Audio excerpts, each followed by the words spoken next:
Well, good morning, everybody. Welcome to the Red Bull Ring. We're in Spielberg in the Styrian Mountains of Austria, and it's good to have you here. What a glorious day it is today. And we are getting ready for Porsche Carrera Cup qualifying for race 5 of their season. It's the 3rd round, and really good to have you here this morning. As we can see, 35 minutes of qualifying ahead of us, and the cars take to the track. It's been a really interesting season so far. We have had Larry Ten Voort, who has pretty well dominated proceedings with 3 wins in 4 races, and only Michael Ammermuller being the only other person to have won a race during the 2019 campaign. So this is going to be a very interesting qualifying session. Very interesting because we had a lot of running yesterday in free practice, and one of the running themes of yesterday was track limits. A number of drivers exceeding track limits, and definitely picking up the attention of the race stewards. So much so that a special meeting was called yesterday evening for all the drivers, and they were warned about track limits. We had over 200 times struck off yesterday from drivers exceeding track limits. And what drivers have been told today is that if they exceed track limits in qualifying, not only will they lose their time from the lap in which they have gone off limits, but they will lose time on the next lap if they exceed track limits coming out of turn 10, because obviously that means that they gain an advantage going into the next lap. So, going to be very interesting to see what happens as we see the cars come out. It's a glorious sunny day here in the Styrian Mountains. Absolutely wonderful scenery. Look at this gorgeous circuit. The track is 4.3 kilometers around with 10 corners, 7 to the right and 3 to the left. Lots of gradient change as well, 65 meters change in elevation on this track. So lots of uphill sections as well. So something very different to what we've had before. We were at Most a couple of weeks ago, and a very different kind of track to that. As we ride on board the number 15 car of Berke Besler, the Car Collection MS car, and we ride on board with him. Just see the drivers getting some heat into those tyres and into the brakes and getting ready for qualifying. So what we're expecting this morning is for drivers to be putting in maybe a banker lap to start off with, getting a time on the board just to get on the lap board, on the timesheets effectively, and then to start pushing it from there on. As you can see, we've got just over 31.5 minutes of qualifying time remaining. So first job, get the cars up to temperature and get some heat into those tyres, into those brakes, get a time on the board, and then push a little bit more as the session proceeds. So again, just going to remind you of the track limit situation. We've already had a cancellation of the lap time for the car that we were riding on board with, the Berke Besler time, because of track limits. So already the stewards are taking notice of where cars are on the track. So here we go then. It's qualifying. First of all, let's get a time on the board, and then maybe drivers can push it a little bit as the session proceeds. Track conditions are perfect today. It's dry, it's sunny. The rain that we had earlier in the week has long since cleared. There's plenty of rubber down on the track after yesterday's free practice. And there we see we ride on board with Julien Andlauer in the number 2 car, who is our current fastest time of 1:35.408, but that is very much not a representative time, and we will see that time tumbling, I'm sure. So there we see him, Julien Andlauer, in the very distinctive pink car, the BWT Lechner Racing Porsche 911. So there we are, Julian Andlauer, as he continues around, and we're just following him. You can see how much rubber there is down on the track, and he's already putting in times that are quicker. Meanwhile, while he's doing that, Dylan Pereira has gone quickest with a 1:31.597. So Dylan Pereira, really the first to put a proper competitive time up on the board. And immediately Julian Andlauer responds to that by going quickest himself with a 1:31.713. So as you can see, going into that turn one, it's a big uphill section into turns 2 and 3, especially into turn 3. And turn 2, you can't really count it as a turn, to be quite honest. It is a kink in the track, and drivers take it flat out, and then up into turn 3 under a lot of braking and a proper uphill climb into that corner. There we see Michael Ammermuller, and he is putting in a quickest time of anybody in section 2 of the lap. We can see there 40.589 in section 2. The timing screens go purple, and also the man of the moment, Larry ten Voord, who goes quicker still, and he has also been in quicker times in section 2. So we keep an eye on both of those drivers, Michael Ammermuller and Larry ten Voord. So Michael Ammermuller, 1:31.713, and Larry ten Voord instantly eclipses that with a 1:31.409. So that is what drivers are going to be aiming at, a 1:31.409. And Julian Andlauer goes quicker again, 1:31.378. So already we're seeing the lap times coming down, and in these warm conditions, and as the rubber lays down on the track, times are going to get quicker and quicker as this session proceeds. There's the 88 car of Respar for Porsche Racing. He's had a kind of a fairly average start to the season. 15th and a 16th at Hockenheim, followed by a 13th and a 24th in Most. And so he'll be looking to pick up some more points here at the Red Bull Ring. So that's Respar, and his time of 1:32.002.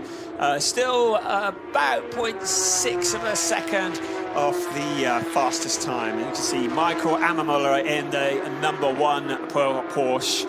And Michael currently P6, and putting in a time that is quickest of anybody in Sector 1. A good time in Sector 2 as well. Let's see what he can do as he crosses the line, and he goes third fastest at 1:31.478. And our fastest time, just a little bit quicker, a 10th quicker, Julian Andlauer with a 1:31.378.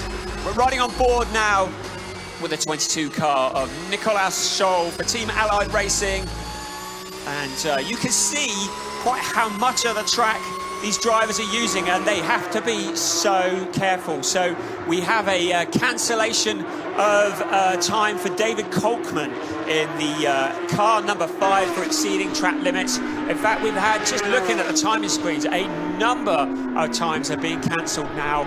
A black flag to Dylan Pereira in car 3.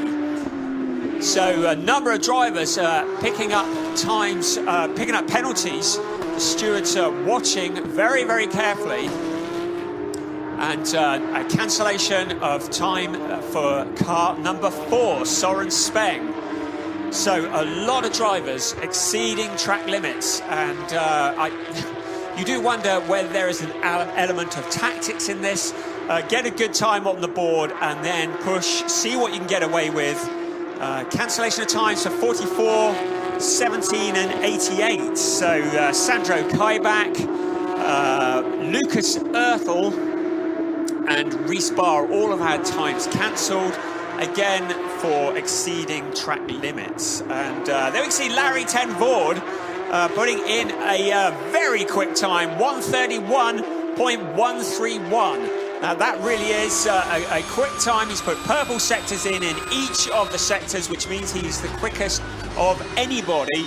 The question is did he exceed track limits at any point? We will look at the timing screens with great interest. The black flag for car 88, and that's Respar. So the stewards definitely being very, very busy here this morning here at the Red Bull Ring. So yes, as I was saying, drivers may be looking to see, to get a time in on the board and then see how much they can push after that. The thought would be possibly to just maybe even hope that the stewards don't notice as they put in faster times later on. I don't know. You can see why I'm not a driver, can't you? Julian Andlauer in car number 2 there, second on our timesheets. P2 for the distinctive pink BWT Lechner Racing Porsche there. So, Julian Andlauer, and he's put up a personal best in Sector 1 and a personal best in Sector 2. So we wait with interest to see what he can do. This is a time that could very well challenge Larry ten Voorde at the top of the timesheets if he can just string it together in Sector 3. So we just look at him there as he comes round into the final section, and there's a slow car on the start-finish line which will have distracted him, I've no doubt, and the time is not enough to move him to the top of the timesheets. Meanwhile, Dylan Pereira, a 131.138, that is just 0.007 slower than Larry ten Voorde. So Dylan Pereira putting in a very competitive time to go P2 in the standings at the moment. We see the number 3 car of Dylan Pereira that we were just talking about, a driver who's had a 3rd place at the last race, the 2nd race in Most, and looking to improve on that as we head into the racing this weekend here at the Red Bull Ring. The plain white Dylan Pereira car, not the colours that we are familiar with him. Normally the car is all pink, and here he's all white. So he looking a little bit different, but only 7/1000 slower than Larry ten Voorde, who's currently sitting at the top of the timesheet. So he peels off into the pit lane, ready to regather himself and no doubt come out for another go shortly. So we see a number of cars coming into the pits then. And here we look at the 92 car of Luca Rettenbach, and you can see him going right offline there. Definitely exceeded track limits. There was probably nothing malicious about that, but using a lot of the track and more, and losing a lot of time. He currently sits at P4 in the timesheets, and he is in the pits. And there we can see, and that is the Michael Ammermuller car taking it, and you see them just cutting the corner there, and it's those yellow sausages that you can see on the corner, and it's when the drivers cross those, and a number of cars picking up the dirt. They really are pushing so hard to just get the most out of this track. The a black flag has been shown to Gustav Malja in the Fork Racing car, so another black flag shown. There's a lot of penalties being picked up here, and Georgi Donchev, cancellation of his time for exceeding track limits in turn 9. So we're looking like that was the car that went offline just now. David Kolkman in the Black Falcon car, and yeah, a number of drivers picking up penalties. Really, we're looking like we're going to be knocking on the door of those 200 discounted lap times from free practice yesterday. So David Kolkman there, and he looking to improve on his P14 time at the moment. The number 20 car of Henrik Skog for Overdrive Racing by Huber, he has improved his time and is up in P6 as well. But there we are, we follow this car around, the car number 5 of David Kolkman, and we follow him round the lap there, just looking to improve his time. So I was mentioning those yellow sausage curbs. And it's when drivers get two wheels onto those that the race stewards start to take a bit of notice, as we see a black flag for Saul Hack. Saul Hack, who is a guest driver here this weekend in the Porsche Carrera Cup. So welcome, Saul Hack. Great to have you here. And yeah, he's here as a guest driver. Yeah, those yellow sausage curbs, you can see those there.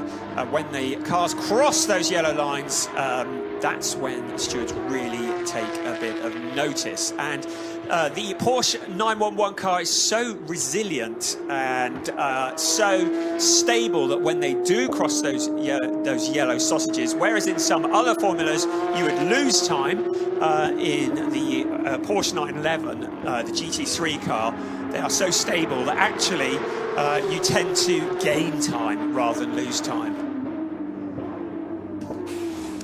So, a little pause as we look at Alex Arkin-Acker into the pit area there. Things going a little bit quiet out on track at the moment. Most of the cars are in the pits. We have that gap as drivers just regather themselves with 18 3/4 minutes left of this qualifying session.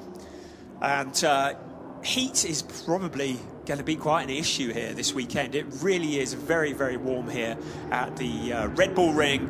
Absolutely gorgeous here in the mountains, as we still have a couple of cars out on track looking to improve their times, but the heat and the rubber going down will see times tumbling as this session proceeds, I would expect. So drivers now regathering themselves and getting ready for that second assault on the timesheets, as we look down there at the Carlos Rivas car, I do believe that is. Is that Carlos Rivas car? Just heading up the big hill into turn 3. And such a big gradient going up there, that is, and into the back section of the circuit. And yes, a lot of elevation change on this track. 65 meters of elevation change. And I went for a little walk yesterday afternoon, and going into turn 1, there is a gradient change, and I thought that was steep. Then I walked up to turn 3, and I had to have a little sit down afterwards. The TV pictures do not do it justice. The gradient change in this track, the elevation, is quite something, and it's quite spectacular to watch live. You get an idea there as we see the number 6 car coming over the hill. So into the pits, out of turn 10, comes the number 6 car of Carlos Rivas, and yeah, he's had a kind of a fairly mediocre start to the season. 14th and 21st in Hockenheim, followed by 17th and a 16th in Most. Nothing to disgrace himself by, but probably looking to improve on that this weekend at the Red Bull Ring. So all eyes are on the P1 time. Larry Tenvoord with the 1:31.131, who currently sits at the top of the timesheets. As the cars out on the track at the moment, we look at the number 10 car of Matthias Jeserik. And there's Matthias, just using all of the track and more. He has had a 19th and a non-classified, and a 19th and a non-classified. So if he finishes 19th in this afternoon's race, he'll be very worried come tomorrow. So Matthias Jeserik, there we go, in the Cartech Motorsport by Nygren team in the red Porsche 911, and he's got the track almost to himself at the moment, as many of the cars are in the pit lane with 15 minutes still left of this session. So Matthias Jeserik there comes round see if he can improve his time at all in the number 10 car. And he's currently sitting at the bottom of the timesheet, so not having the best of afternoons at the moment, some 2.1 seconds off the pole time. And the 67 car of Sebastian Dorm in the Kartek by Nigrin. So Sebastian Dorm, who currently lies 21st, so he's also looking to improve on that time. Just one of only 6, 7, 8 cars currently out on the track, so the majority still in the pit. And there's a few of them now rejoining. Luca Rettenbacher also rejoining the track, going for another shout at it. So we look on here, back at the driver of the 67 car, Sebastian Dorn. And you can see him up the hill into turn 1. And then the power on, and turn 2, which is barely a turn. Just round to the right.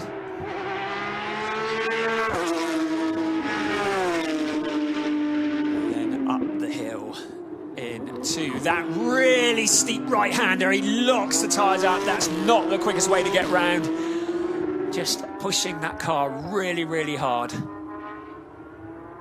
And here he comes down towards turn 4. Steep downhill into the left-hander. To the right-hander. Get me left and me rights mixed up there. And yeah, not too much in the way of traffic in front of him, which has got to count for a lot, really. A lot of the drivers are leaving it till later in the session when the track speeds up. But you do have the issues of traffic there. And we have a cancellation of a time for car number 7, Georgi Donchev for Cuba Racing. Another one who has exceeded track limits in turn 10. And that's the big one, because turn 10, if you come out of there really wide and get the power on, that really gives you an advantage into your next lap. Which is why when a driver has a time cancelled out of turn 10, not only does that lap get cancelled, but also the next lap gets cancelled as well, because it's perceived to give you an advantage. So I guess that is, in effect, cancelling out the ability to commit a professional foul, so to speak. So there we can see, we were riding on board just now with Luca Rettenbauer in the 92 car. Local man, he's Austrian, and he knows this track well. He's had 2 P6s in Hockenheim, an 18th and 11 in Most, and expecting good things from him here at his local track. Currently lying in P4, so kind of living up to expectations, not far at all off the leader. He is 0.143 off the pole time of Larry Tenvorda, and that still stands. Larry has not bettered that, neither has anybody else. 1:31.131 is our pole position time. So 11.5 minutes of this session remaining, and we look at Luca Rettenbacher, the local boy, who comes around the start-finish line looking to improve his time. And he remains in 4th place with a 1:31.274. And we can see drivers just still trying to get the heat into the tyre. And there's Luca still in, just weaving from side to side, just generating more and more heat into the tyres. Dylan Pereira in P3, and Julian Andlauer in P3. So Pereira P2, Andlauer P3, and then it's Rettenbacher, who we are on board with now, and we can see him there. Just you see how much he's using of that curb, and he's over the sausage curb there, so that is going to get his time under the scrutiny of the stewards.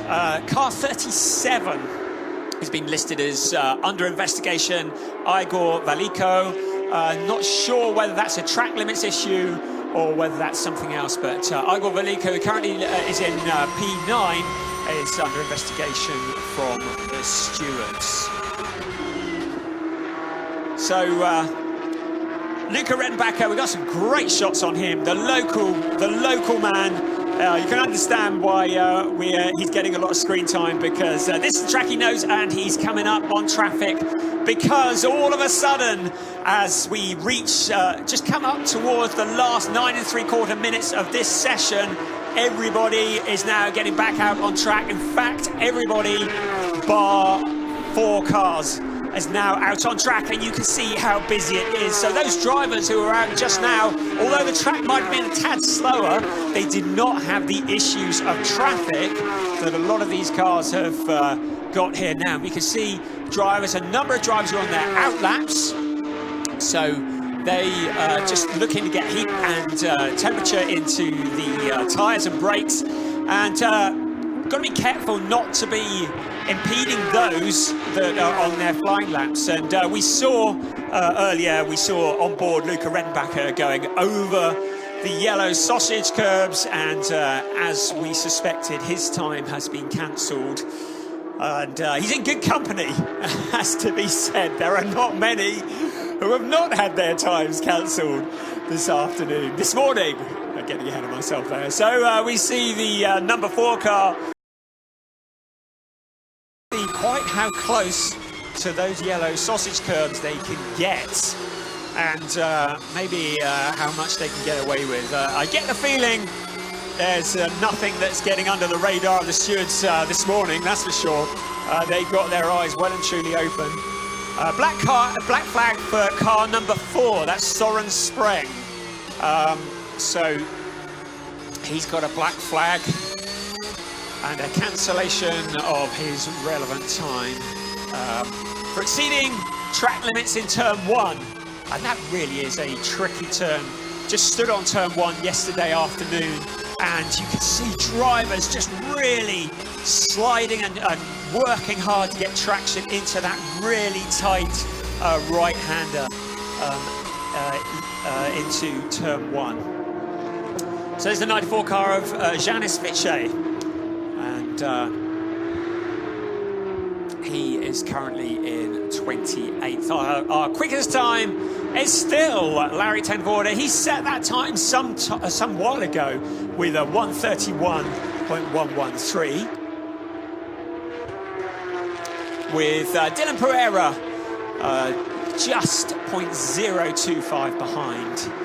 And that's Larry Koffler in the 77 car. Haven't seen that much of him this afternoon, and he springs up in P5 with quickest of anybody in Sector 1.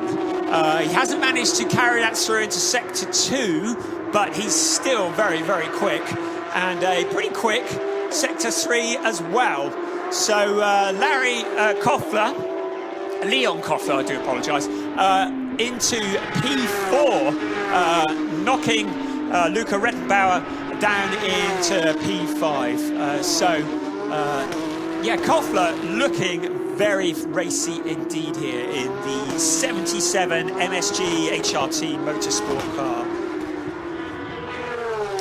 And he's looking to improve on some of his times.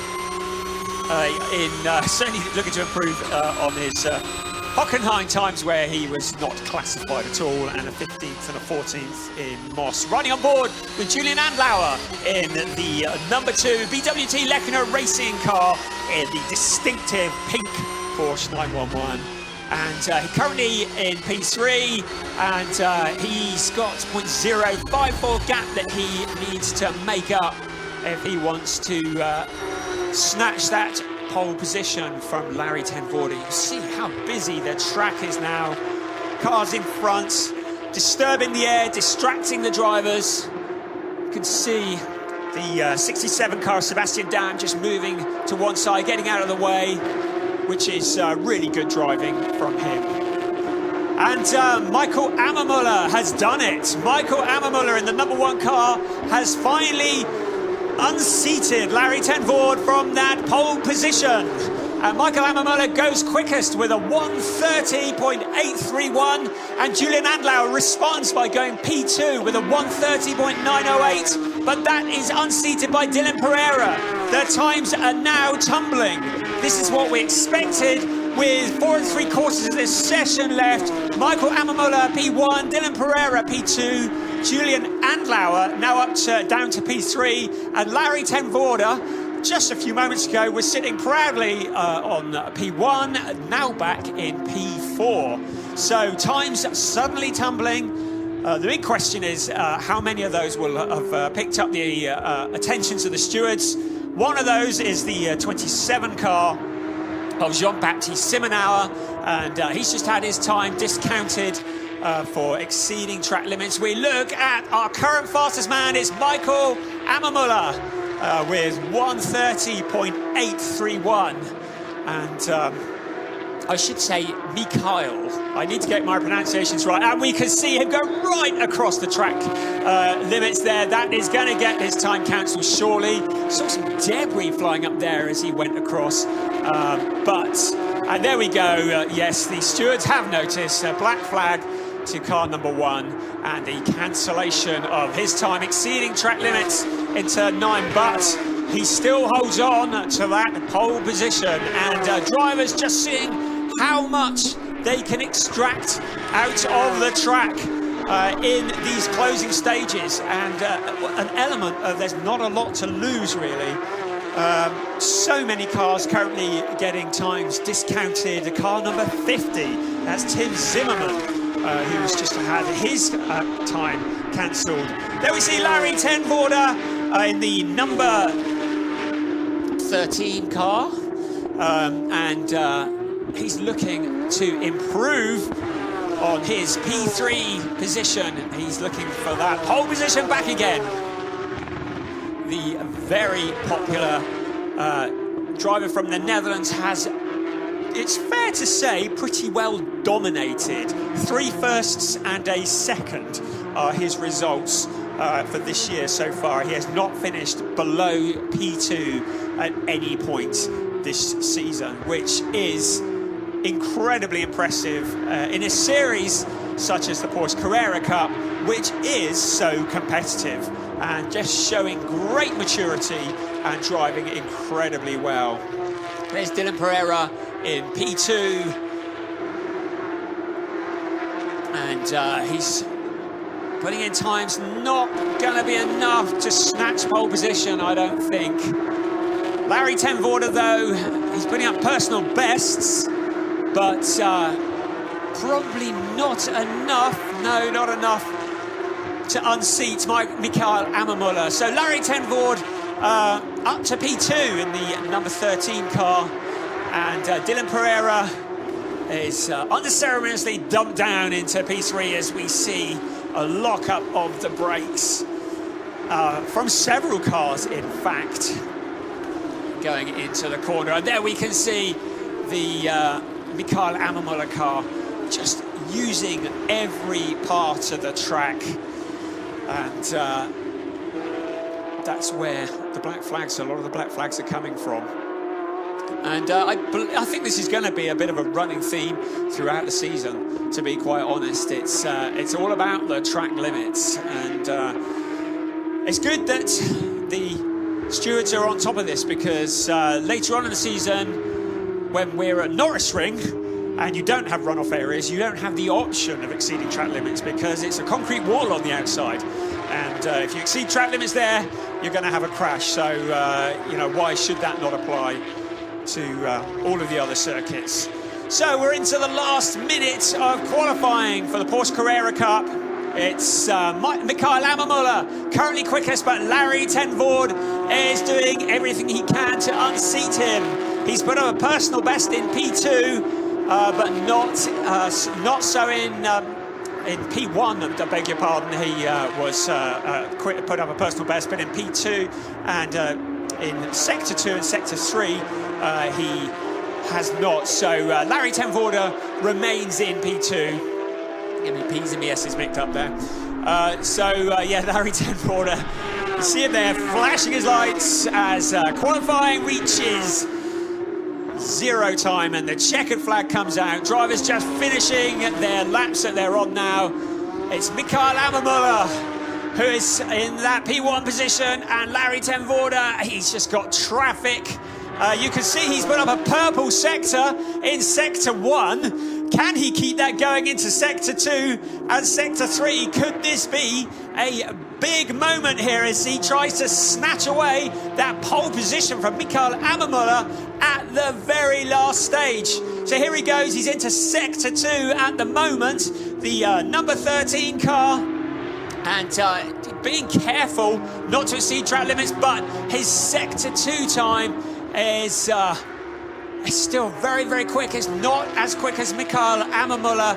He's going to have to find something more in Sector 3. I can't help feeling that the traffic that he's encountered has probably put paid to his chances of unseating Mikael Ammermuller in pole position. We see him go really wide there out of turn 10 as he crosses the start-finish line. It's P2 for Larry ten Voorde, and Mikael Ammermuller looks like he's going to be the man. He's in the pits at the moment, but looks like he's going to be the man who takes P1. There's nobody else who looks like they're going to come anywhere near to that. And as suspected, out of turn 10, Larry ten Voorde did exceed track limits. So that lap that he just did would not have counted anyway, because he crossed the track limits. So drivers are going to need to get on top of that for the race, because crossing track limits or exceeding track limits in the race will see drive-through penalties, and that really will be a bit of a killer. So the Porsche Carrera Cup will be on later on this afternoon for their race. Mikael Ammermuller is our pole position man. Larry ten Voorde second. P3 is Dylan Pereira and Julian Andlauer in P4. P5, as we're just looking there at, P5 is the 37 car of Igor Valiko. So, a exciting qualifying session for the Porsche Carrera Cup as the cars stream back into the pits. Time for a break. They're going to be back later on this afternoon for the race, so do hope you're going to join us then. So have a great afternoon, and look forward to seeing you later for race 1 for the Porsche Carrera Cup of Germany.